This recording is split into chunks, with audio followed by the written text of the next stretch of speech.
दिल्ली बनाम हैदराबाद का जो मैच इस समय चल रहा है उसमें ऐसा लग रहा है कि दिल्ली के गेंदबाज अब पस्त होते नजर आ रहे हैं। डेविड वार्नर का पहला विकेट गिरने के बाद शिखर धवन और केन विलियमसन ने 136 रन की साझेदारी निभाई और उसके बाद केन विलियमसन 89 रन के निजी स्कोर पे क्रिस मॉरिस की गेंद पे आउट हो गए। साथ ही साथ अपनी खराब फॉर्म से जूझते शिखर धवन ने भी अर्धशतक जड़ के अपनी खोई फॉर्म वापस पा ली है।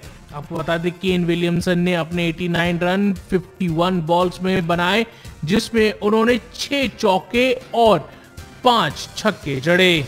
जिस तरीके से हैदराबाद इस समय बल्लेबाजी कर रहा है, ऐसा लग रहा है कि 180 और 190 के बीच का टारगेट वो सेट कर सकते हैं दिल्ली के लिए।